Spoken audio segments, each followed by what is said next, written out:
The best coverage of the top stories in sports. The Sports Wrap with Jason Page starts now. This Monday edition of the show commences. Good to have you all with us. Hope you had a great weekend. We got a lot to do over the next 60 minutes. Austin Dillon is here. We usually talk with Brian Twining about NASCAR on Monday and recap the race. We said, let's just get the guy who won the race. So Austin Dillon will be here for a couple of segments, one with me and one with myself and Brian. We'll have that coming up a little later on in the program. We've got some baseball to talk about. Dodgers making a statement this weekend. Whew. Everybody had them dead and buried last week. Guess not. Also, the Brewers finally lost. We'll talk about that. And I think there is a clear favorite now when it comes to the AL MVP. I don't care what the odds makers say. We'll get to that coming up a little later on as well. But let's do a couple of NFL segments with this guy. Sam Yarnell is here, ladies and gentlemen, to help us kick things off today. And I got to get your thoughts on a couple of quarterbacks that made news this weekend for completely different reasons. Let's start with Caleb Williams, because there are a lot of expectations, obviously, with Ben Johnson in this Bears-led offense, and we didn't see any Caleb Williams here through the preseason, and then he goes up against the Bills' second and third teamers and fourth teamers and everybody else, and he puts up a hell of a performance, and it got a lot of people excited, Sam, rightfully or wrongly. A lot of people excited about Caleb Williams. Now, I will say, and this isn't me taking a victory lap, it's a preseason game, which is the problem, because there are going to be people that say it's a preseason game. And then there's going to be people that look at it as the glass, not even just half full, but spilling over the top with, it was amazing, and the throws and all of this. And so I have a feeling, and I have not pre-questioned you on this. I have a feeling I know which side you fall on, but go ahead. Well, so there are a couple of things. I'm glad that you said what you said at the end, because I, too, thinking about this last night after this game concluded and watching back some of the film of this game, was thinking, wow, man, I can't wait for everybody to overreact to this on Monday. I'm not here to do that, but I don't want to undersell it. There were some elements that you could see that Ben Johnson has drastically changed this offense already. And it seems like Caleb Williams is more comfortable in it. So I think that's a good thing. I am much higher on Caleb Williams this year than I was last year. I think that he actually has a chance to be a mediocre quarterback in the NFL this year. He could scratch the top 10. I think, and I said this on a podcast that I was on a few weeks ago when we were breaking down the top 10 quarterbacks heading into this season. I think Caleb Williams, to me, is the biggest variable of all the 32 starting quarterbacks in the NFL this year. This is a guy who we could be going into week 6 talking about, is this guy really going to be the 7th best quarterback in the NFL at the end of this season? Or we could be going into week 8 with his team staring up at a 3-4 record, him not having looked good this season, and us talking about, what were we doing giving this guy the number 1 overall pick 2 years before the draft class that he was in even came to be? To me, the game had a lot of flashes. Again, I think that there's a lot of potential with Caleb Williams this season, but it's undeniably damaging to any quarterback to go through what he had to go through his first year and a half in the NFL, Jason. If he's not mentally tough, then it's damaging, but we've seen guys that come through the other side of that. He was crying on the sideline of a college football game. I don't have a problem with that. The guy isn't. I don't have a problem with a guy crying at his last college football game, given the significance and what it means to him. I don't have a problem with a man showing his emotions, Sam Yarnell. I don't have a problem with that. But I will say this. There was a lot of excitement generated off that one performance from him, albeit against a Bills team that was, again, throwing out a lot of guys that'll be working at the D'Agostino in a couple of weeks. Just saying. Yeah, let's not forget in this same game, Austin Reed came in and was 6 of 7 for 66 yards passing. You've never heard of Austin Reed before in your life, let alone did you know that he played quarterback. No. Yeah, a bunch of the guys on the Bills defense, they're going to be serving subs at Viola's in Niagara Falls next week. The Bears schedule, by the way, start off with the Vikings, at the Lions, home for the Cowboys. That is a beast of a start to the schedule. Then they get a little reprieve on the road with the Raiders, but I think a lot of people are excited about the Raiders and Ashton Genty after what he did this weekend. Then they're at the command. I mean, they could be 1-4. They could be 1-4 like through the first 5 weeks of the season. Then they get then they get the Saints. Then they get another beast on the road in Baltimore at the wow, their schedule's tough. That schedule's tough. Dillon Gabriel made his debut in the preseason this weekend, and it certainly made a lot of headlines. Not as much for what he did on the field, which was throw a couple of interceptions, one of them a pick six, in a matchup with the Eagles, but it was as much what he said on the sidelines after his performance on the field that made news. Watch. You gave us some fabulous wisdom on how you tune out the noise and you don't let it infiltrate yourself. Will you share that with everybody at home? Yeah, I think it's just part of it. You know, there's entertainers and there's competitors, and I totally understand that. And my job is to compete, and that's what I'm focused on doing. Of course, we're doing this mid-game, but you know, it's something that I'll get used to, and just want to be the best team that I can and create an environment where we can all go do our best work. That's all we want to do. I'll let you go since. That's not going to go over well.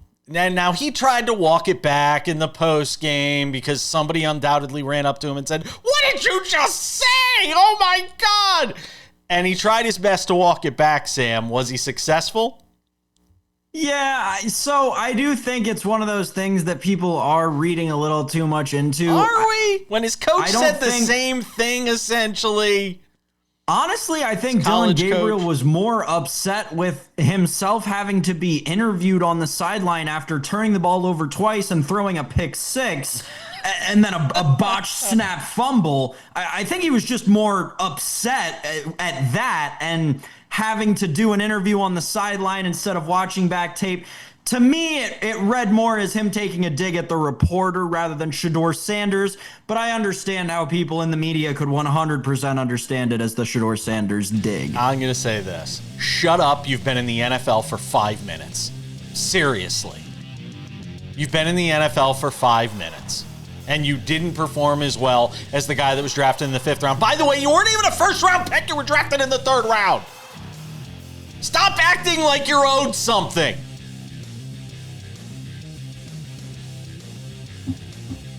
I'm not going to say it. Not going to say it. We're coming back.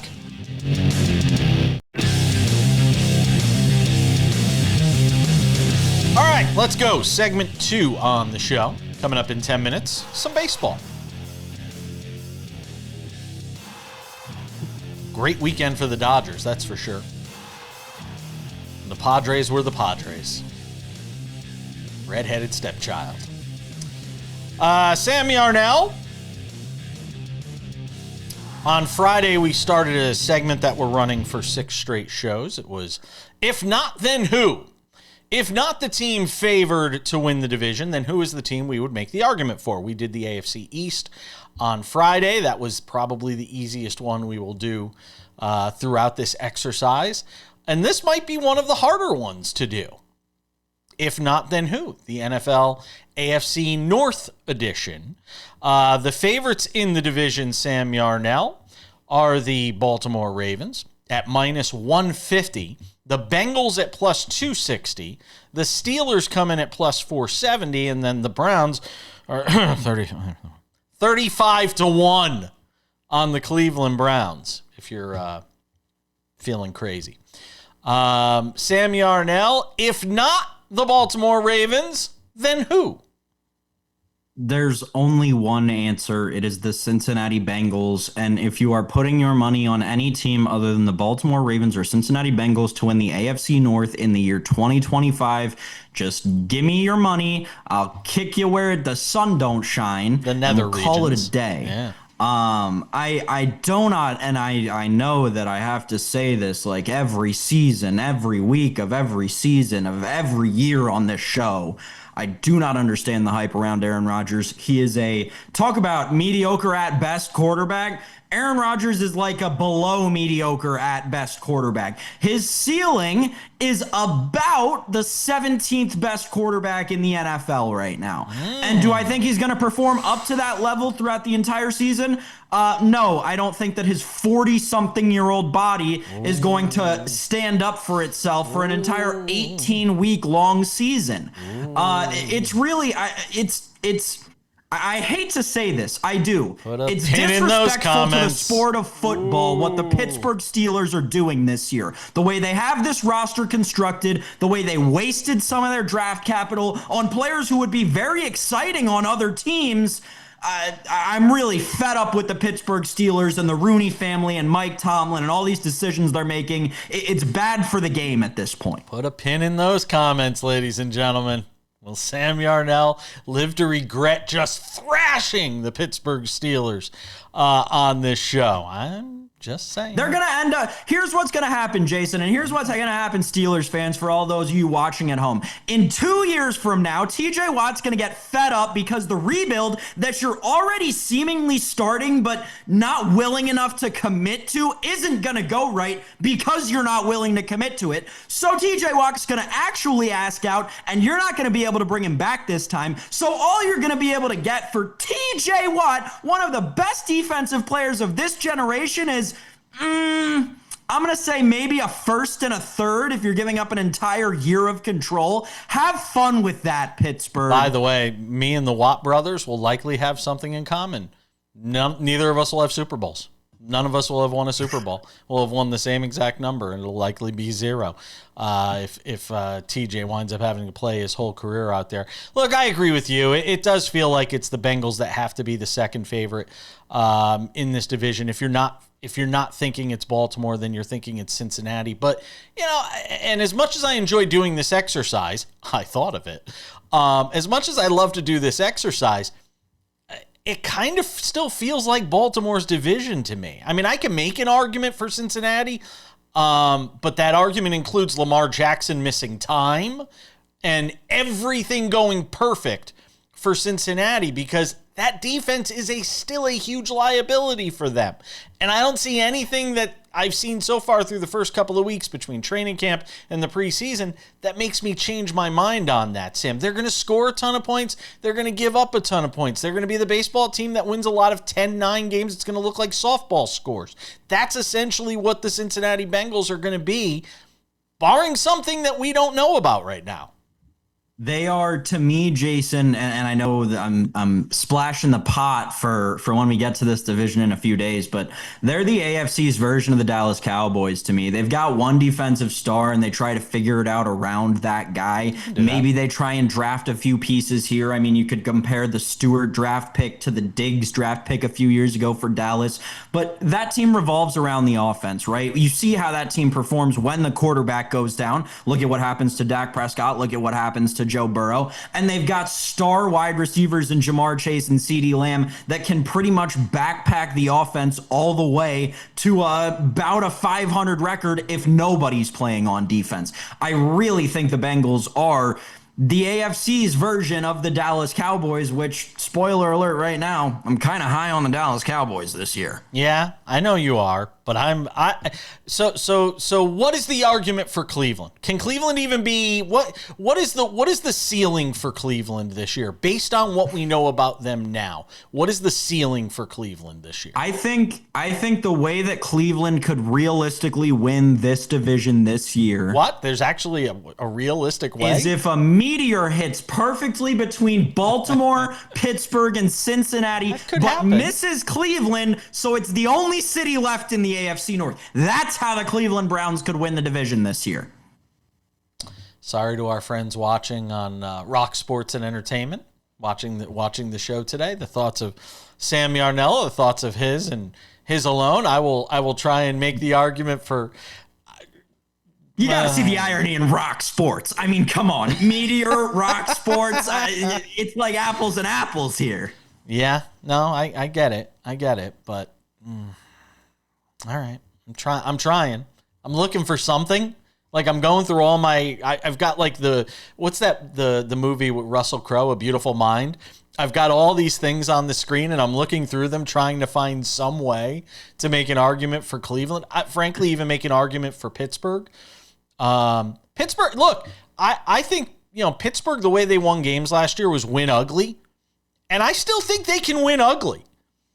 I mean, the fact that their number is where it is at plus 470 tells me that while it's not a great chance to win the division, you're saying there's a chance. And they're still going to have to win games ugly, even with Aaron Rodgers out there, Sam. The win ugly thing is an interesting one, but I think that we should remember when they were winning all those ugly games, it was because Justin Fields had as many rushing touchdowns as he did passing touchdowns, and George Pickens was running all over the place and running through people. DK Metcalf isn't going to do that. Here's the argument for Pittsburgh. They managed to be a 500 or better team with the combination of Justin Fields and Russell Wilson, mostly Russell Wilson. You're telling me they can't be a little better than that with Aaron Rodgers? We're coming back.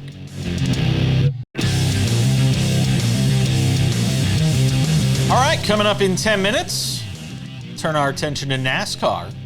Instead of having Brian Twining on to recap the NASCAR race as we do on Mondays from Bleacher Nation, we're just going to bring in the guy who won the race. Austin Dillon joins the show. Had him on last year after he won in Richmond as well. Get some thoughts with him on the win they can't take away from him this time. All right, Sam Yarnell, let's shift gears, talk some baseball here on the show. And the Dodgers, look, we had David Arzma on last Thursday, and it was Chicken Little, the sky is falling. And the Padres come in for a weekend series, and all of a sudden, order is restored in the National League West. We come out with the Dodgers sweep, and the Dodgers are back on top in the National League West, and everybody's nerves have been calmed for the moment. I mean, not to victory lap it, but I told you so. Like, this is the thing, man. And I tried to explain this to you like 2 weeks ago. Everything in baseball, not injury related, and I was having this conversation with another member of the baseball media. Everything in baseball, not injury related, so you can take the injury related stuff and put it in a different bucket, that happens between July 25th and August 25th should not count. We should just ignore it. Whatever, all the standings movements, all the catching up, all the this, all the that, we should just ignore it. I don't care. It always ends up deceiving us for the playoffs. It always ends up tiring out the good teams or the teams that are perceived as good by the end of that span. I am so tired of overhyping myself between July 25th and August 25th. So to me, unless somebody hurts themselves, I don't care. What's remarkable to me is how drastic the shift was in the odds this weekend. The Dodgers are now minus 475 to win that division after just a simple sweep and still only being up a few games. I think they got to play the Padres again this year, if I'm not mistaken. And the Padres at plus 350 to win the division right now. I mean, that was a pretty dramatic shift, over the course of just a few games, and people sort of seeing, what these two teams are and where they are right now. It was a rough weekend for Manny Machado too. Oof, yikes! He was getting crucified in the media and on social media.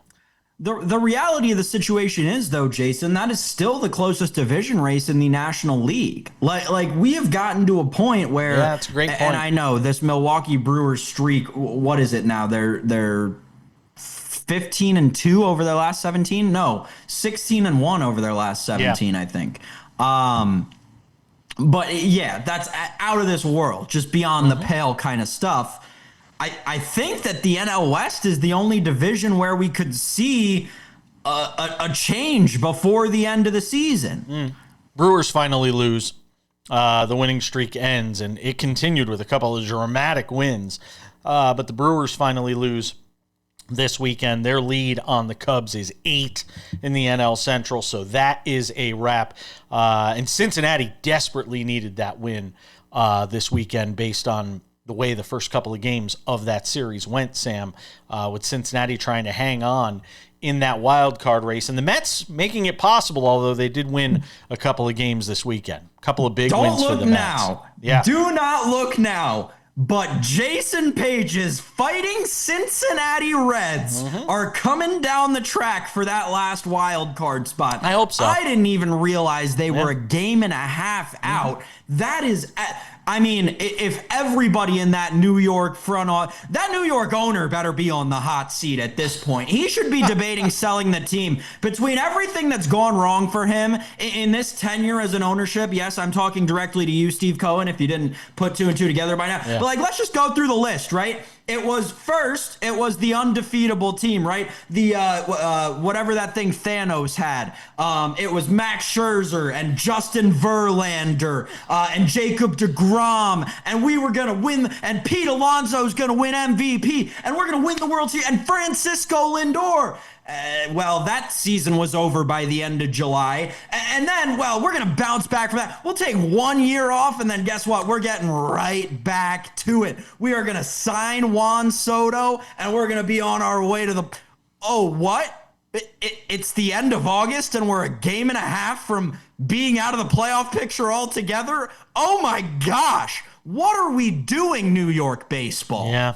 I don't disagree. By the way, the Yankees 3 up now for that third wild card on Cleveland after they swept the Cardinals. Yankees have won 7 of 10, by the way. It also should be mentioned. So obviously playing a little bit better right now. But speaking of the Yankees, I don't care what the odds say on Aaron Judge. Oh, the number literally just changed as we were sitting here. Wow. That number literally just changed while I was looking at it. It's not minus 190 anymore? It is now minus 140. It literally dropped while we were talking. Literally while we were talking. That's crazy. Over on FanDuel.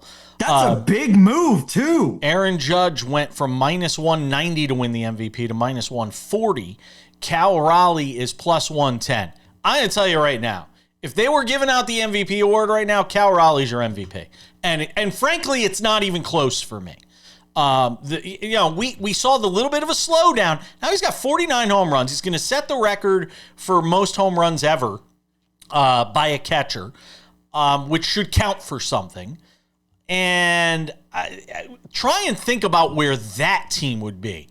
And I know you can make the argument, what did the Yankees do when Aaron Judge wasn't there? The Yankees still scored some runs while Aaron Judge wasn't there. The reason the Yankees lost some of those games, a lot of those games when Aaron Judge wasn't in the lineup, wasn't because Aaron Judge wasn't in the lineup as much as their relief pitching was horrible. And Aaron Boone continues to be horrible. And their defense continues to be horrible. That has nothing to do with Aaron Judge to me. Cal Raleigh's the MVP right now for me, Sam. I know we're going to have Brian Kenny on the show tomorrow. I'll be curious to get his thoughts on that from MLB Network.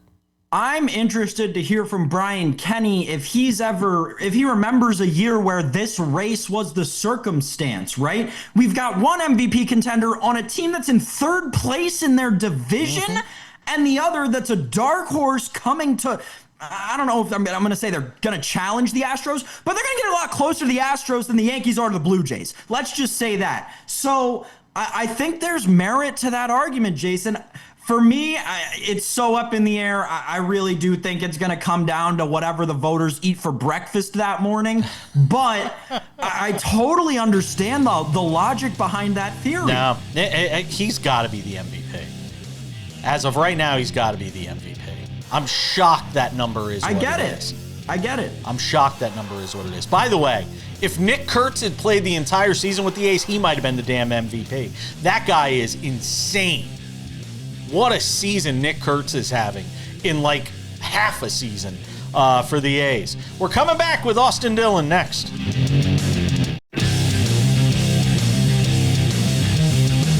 Welcome back to this Monday edition of SportsWrap. We're starting to make this a yearly occurrence, I think, with this guy. Austin Dillon, your winner in Richmond. The number 3 Chevy, Richard Childress Racing, hangs out with us on the show after his 6th Cup Series win. Wow. They took it away from you a year ago. They couldn't do it this time, Austin. Thank you. No, I mean, This one felt really good. There was a lot, obviously, of emotions going into the race and just remembering what we went through last year. But God's timing's perfect, man. Like, it's full circle moment, really.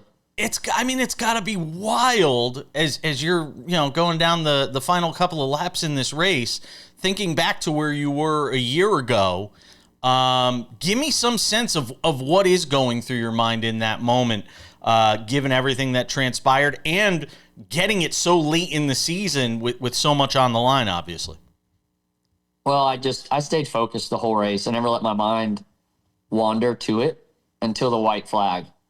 When my spotter was counting down the laps and we crossed the white flag, and then it was like, okay, like, release everything that you've gone and thought about and just let it go. And that was awesome. It was awesome to get to that point. And the execution, we were flawless, really, Sunday. Everybody, pit crew, the crew chief, we just had a clean day. Try and help me out here. Is there something freeing when you get to late in the season? Obviously, if you win early in the year, it's sort of liberating in a way that I don't want to say it changes the way you drive for the rest of the season, but it opens things up a little bit. Is there a freeing sense to being this late in the season that it's just you have to go at that point, that it's, there's only a couple of races left in the season to try and make the playoffs? Is there also something freeing in that situation as well? Because it's win or go home basically at this point. Well, I think just from my perspective, working at RCR and moving more into a role of understanding like the financial side, just what RCR goes through, and working with my grandfather, I just know how huge it is for everyone at Welcome, the morale, the bottom line, like everything changes when you win. And a lot of things, our budgets are built off of winning and running well. And it's just it's a huge win for everyone at Welcome. The pressure that comes from within, you're kind of referring to that. When you're watching all these other drivers win in front of you, you're looking at the playoff standings and where you are. Does any of that even enter your mind during the course of a race? Try and give me a sense. I think it did last year in that moment. And then this year I was just more prepared. Like, I don't think anything could have deterred where my focus was this year at Richmond. Last year, I definitely had my mind wondering, like, wow, are we going to do this?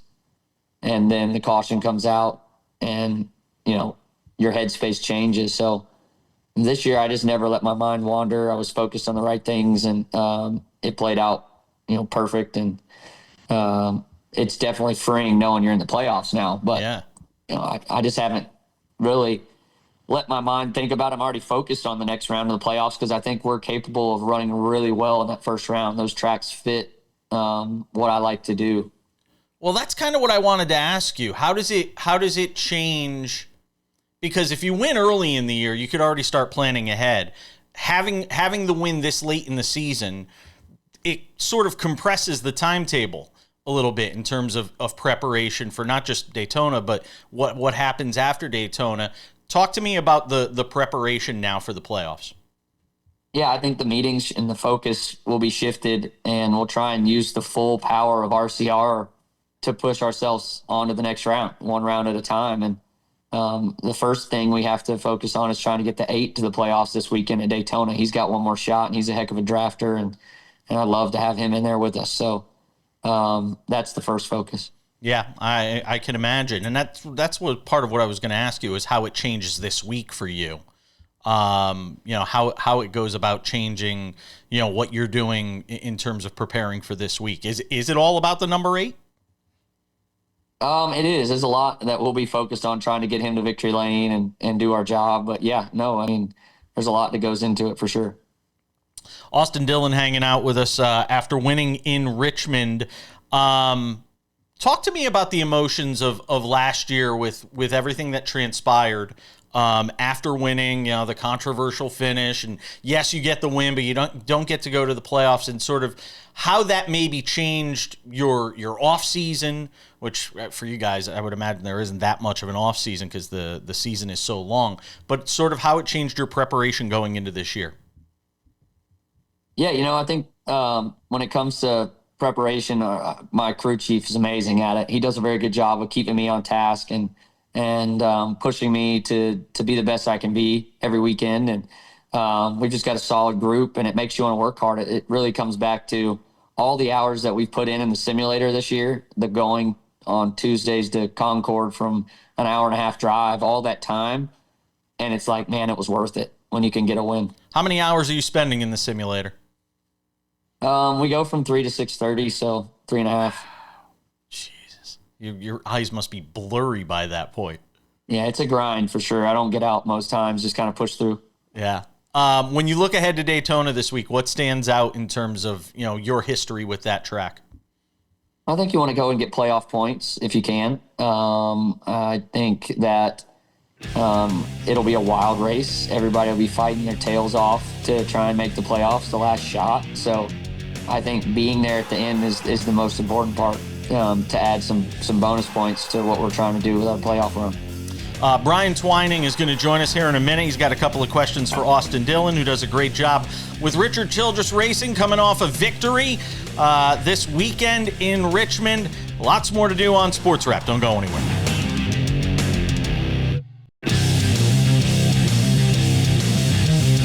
Continuing the conversation with Austin Dillon, winner in Richmond this weekend, Cup Series, 6th career win with Richard Childress Racing.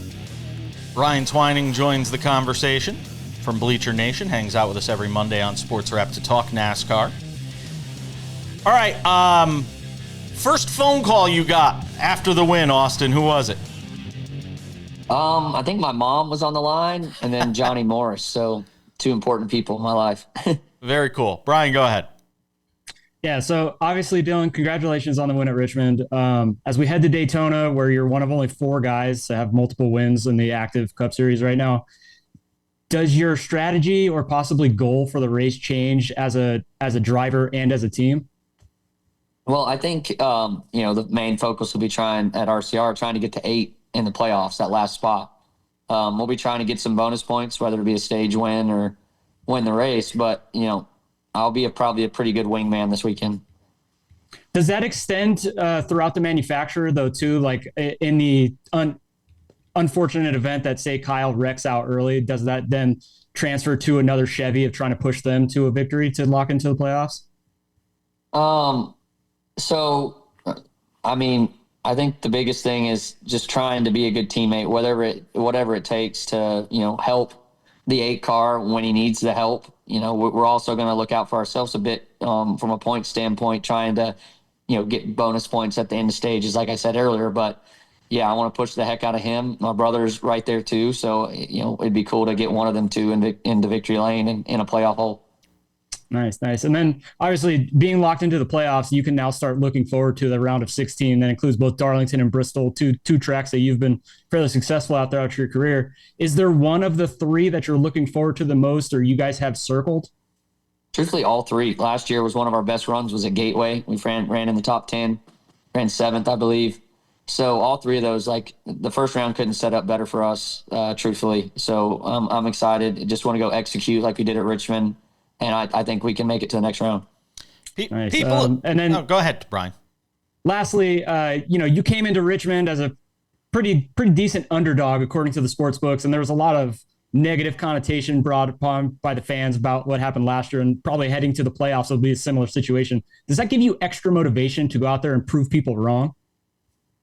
Yeah, I think it's more. I don't really listen to anything that goes on outside of the walls of welcome. It was more about winning for us, for RCR and the fans that are there for us and show up each weekend at the trailer and get an autograph. And the motivation's always there. You want to win, you want to do well. But it's sure cool to do it the way we did it. As somebody, we've talked about Kyle Busch a bunch in this, in these 2 segments. Talk about what he has meant to you, just in terms of, being part of the team and, where he is at this stage of his career. And there's so many people rooting for him to get another win. And obviously that's been hard to come by for him, but try and give me a sense for what Kyle Busch means around you guys. Well, I definitely care for him. I helped get him over here and I want to see him succeed and I want RCR to succeed. So trying to do anything we can to give him the right equipment he needs to go do well and help him in any way possible. We're really all we got over there when it comes to teammates. So we got to work good together, and he's been great to work with from my standpoint. He's a good teammate and really brings something to the table every time he opens his mouth.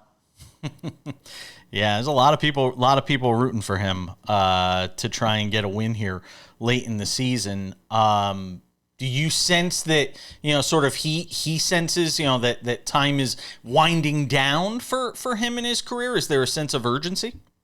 I don't know if there's always a sense of urgency in what we do. Winning is everything. So, but winding down, man, he's fast every week. He has speed. It just comes down to execution and understanding that the car has changed so much that you can't, recover from any kind of mistake from coming down pit road or just being over aggressive sometimes will get you. But Kyle's a dog. He's gonna figure it out, and that team's gonna figure it out. And when the opportunity strikes, he's gonna get it done. But the speed is never a factor when it comes to Kyle Busch. You're a Carolina's Panthers fan. How excited are you for the upcoming season?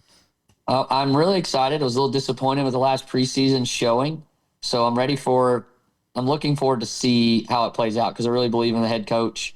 I think Bryce is turning the page, and we've got a lot of cool pieces at Carolina to be excited for.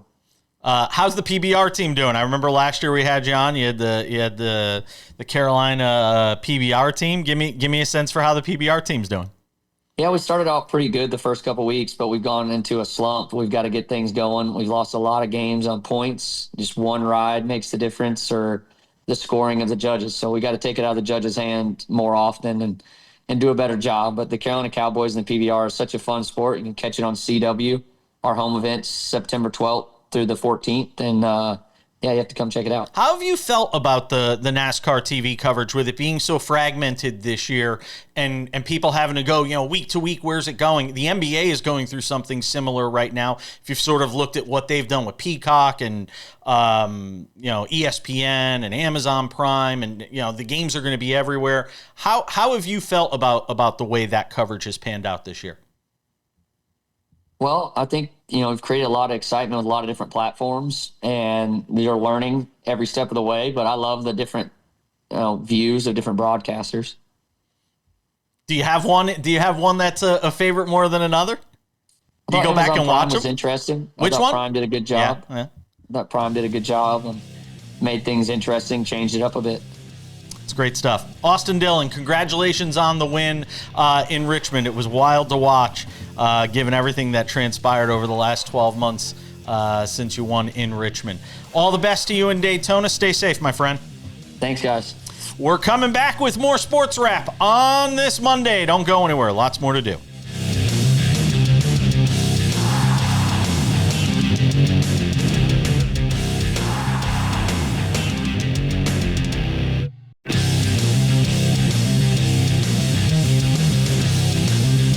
Just about time to put the wraps on this baby for a Monday. Brian Kenny of MLB Network slated to be on the show tomorrow. Hopefully Ross Tucker later in the week too. Nick Asayan, the founder of Light Helmets. See one behind me right there. You know who was wearing a light helmet this weekend? Caleb Williams was wearing a light helmet this weekend.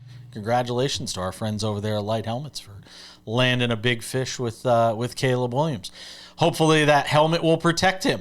Hopefully that offensive line will protect him. Before we get to odds and ends, a couple of reminders. First of all, if you have not done so yet, make sure to subscribe to the Sports Wrap with Jason Page podcast. It is available on all your favorite podcasting platforms: Spotify, Apple Podcasts, YouTube Podcasts, iHeartRadio, TuneIn, Odyssey, Amazon, you name it. We are there. Subscribe today. It is free. 45 minutes of fantastic audio coming to you. If you love watching the show, and sometimes you can't watch it on TV, there's another way to watch. It's the Sports Wrap with Jason Page YouTube channel. Go and subscribe today. The show there, commercial-free, Monday through Friday. It is fantastic, I promise you. And without any further delay, ladies and gentlemen, time for some odds and ends.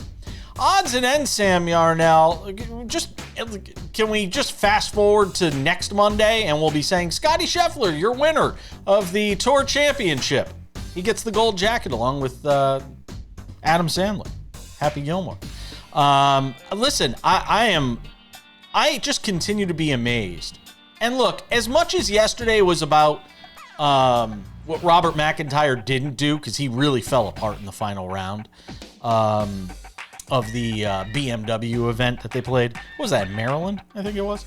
As much as it was about McIntyre falling apart, Scottie Scheffler just time and time again rises to the moment. 17th hole yesterday, the chip in that everybody was going gaga about, and he winds up winning the tournament by 2 shots over McIntyre. And what has been a phenomenal season for Scottie Scheffler, Sam, does it feel like it ends in any other way than him winning the Tour Championship next week? Here's a hot take. What? Does Scottie win in 2025 before the Ryder Cup? I don't think so. What? That's what Phil Mickelson said before the season started on Twitter. Okay. So yeah, that tweet only continues to age more and more profoundly and better. Scottie Scheffler, the greatest golfer in the world. It's not at all close. Don't care what anyone wants to say. There's really one person in recent history, like the last 70 years maybe, that you could compare him to, and we'll get to that, I'm sure, in the weeks and months to follow. This was absolutely incredible. I was following it on Saturday, and obviously Sundays, Scheffler puts on the massive comeback, and yeah, Bobby Mack did not necessarily perform up to his standard, but I think with the lead he was playing with, I don't think we can consider it blowing. Like, Scottie Scheffler took it from him. And Saturday, I was following the odds live as I was watching the golf. Mm-hmm. Scottie Scheffler birdied the first hole. Bobby Mack bogeyed the first hole. Took Bobby Mack to 12 under and Scottie Scheffler to I want to say 8 under at the time. Still a 4-stroke difference. And Scottie Scheffler was the minus 120 favorite to win the tournament by trailing a 4-stroke difference to the leader. It is incredible what we're seeing out of this guy. We truly, like, in my lifetime, it's been seen once before. I don't know how it ends. I don't. I think that we're in for a few years of dominance here, Jason. Yeah, especially if the live golfers don't return. PGA Tour needs the live golfers to come back. They really do. Otherwise, this is going to be a boring run of Scottie Scheffler, who's off-white paint in terms of excitement on the golf course, just winning tournament after tournament and capturing a lot of titles. Scheffler plus 150 to win the PGA Tour Championship. You can get Rory McIlroy as the second best odds at 8-1. I would take Rory at that number at 8-1. He loves that course. He loves East Lake. I'm telling you, I would take him at 8-1. I might have to take him at 8-1. Yes, real quick. I'm gonna bet on Scheffler until he loses. Fair enough. Don't bet on seeing Victor Robles in a Major League Baseball game or any game anytime soon. He threw a bat. He went Juan Marichal on Joey Estes in a minor league baseball game yesterday. Right now in the minor leagues for the Mariners on a rehab assignment. Sam, will we ever see Victor Robles in a Major League uniform again? Yes, you will. He went Carl Everett. How do you let this guy on the field again? This was a very unfortunate incident last night. You sound like a politician. But when you read into the situation behind it, you understand a little bit of what his mentality was. Not necessarily justifying the actions at all. But this is a guy who's been rehabbing after having missed the whole season because he was hit by because he broke his arm fielding a ball. And on this rehab assignment, he's been hit by a pitch in that arm in 5 of 15 plate appearances. His literal hit by pitch rate is 33%. I'd start throwing things too. On a more serious note, you factor into that the guy's mother died either over the weekend or late last week. Just clearly not in a great mental spot, and it showed on the field. It's unfortunate that he did, but, Victor Robles is a World Series champion. He is a guy who has summited Everest, right? He knows what being a pro's pro is. And then I'm not going to hold this one moment of bad judgment against him. It's a really bad. I mean, and it wasn't like spontaneous. Like he had a second to think about it, and then he launched the bat. It's bad, man. Sometimes you don't come back from that. Maybe he will. Thanks to Austin Dillon, Brian Twining, you, Sam Yarnell. We'll see you all back here for a Tuesday Sports Wrap.